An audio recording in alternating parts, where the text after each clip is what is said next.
At first glance, GTFO's co-op FPS action may seem familiar, but a thoughtful combination of atmospheric stealth exploration and brutal difficulty make it refreshingly unique. Hit him in the ass. This enjoyable, team-focused formula has provided me with 25 hours of chaotic fun, even if a few of its 6 expeditions were lacking in variety. Its early access launch is uncommonly bug-free, but also missing some obvious features like progression and in-game voice chat that, while keenly missed, didn't stop me from having a good time. GTFO is off to a strong start, and with so many obvious ways to improve on what's already here, I can't wait to see where it ends up.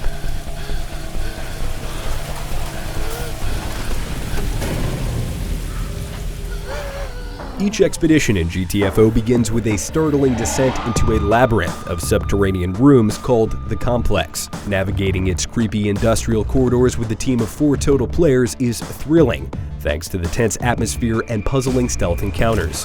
While I did spot a handful of reused rooms during my frantic crawls through its hour-or-so-long expeditions, I was impressed with the clever use of color, volumetric fog, and lighting, or lack thereof, that not only made the recycled rooms feel like a new area, but also ramped up the intensity and effectively sold the illusion that I was descending further into the complex.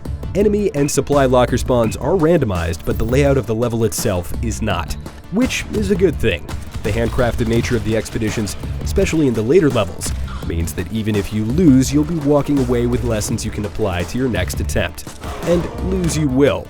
GTFO is a hard game, and without a progression system to pick away at, the incentive to retry content at this point is simply for the joy of beating it. Completing the final expedition left me with a prideful sense of accomplishment, even if I didn't have a new gun to show for it.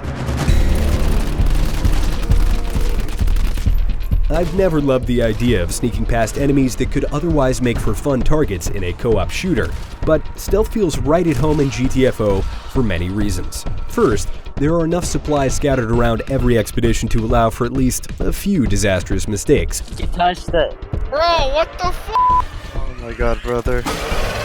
Secondly, you'll still get plenty of use out of your guns from defending alarm-triggering security doors and reactors. And finally, and perhaps most importantly, the monstrous inhabitants of the complex called sleepers seem tailor-made to be crushed in the dark. Every sleeper is effectively its own little game of red light, green light. They glow, pulse, and eventually mob you if you're careless enough to keep moving or forgot to turn off your flashlight.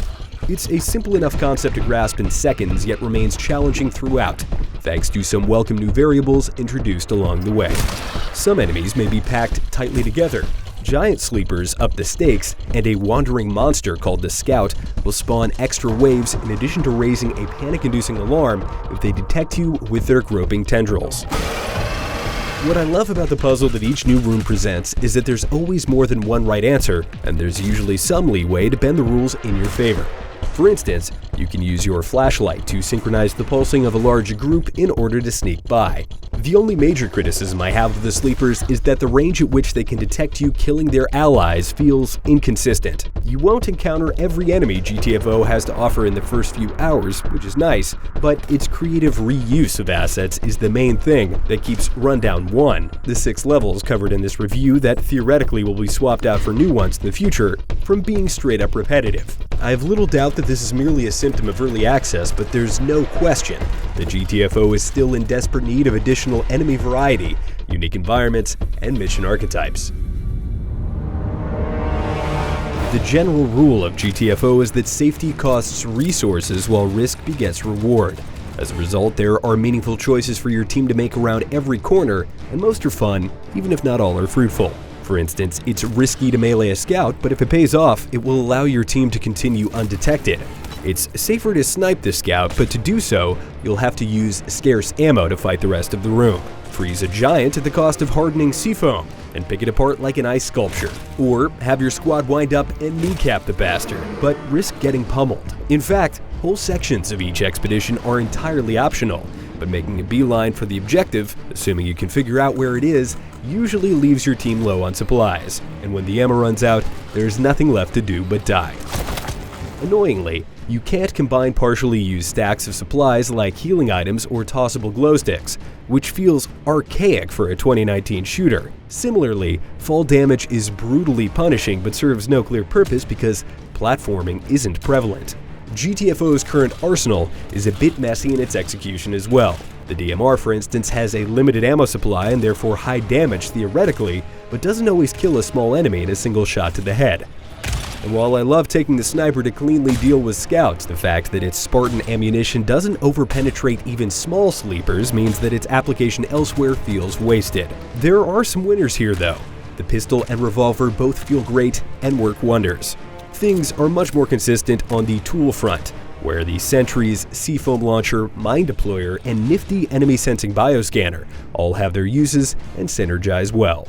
GTFO succeeds phenomenally at presenting an enormous amount of reasons to communicate and work together, syncing up hammer hits to dispatch tight packs of enemies, relaying sleeper locations to your squad with the bioscanner, resupplying one another, and yelling at each other to stop moving. Stop. Flashlights out! Are just a few examples that justify the use of voice communications. It's a pity then that GTFO has none in-game as of yet, but the developers have provided a solution in the form of in-game Discord functionality. You can copy a lobby code, send it to a friend on Discord, and their GTFO client will automatically detect the code in the clipboard and display a prompt to join in-game.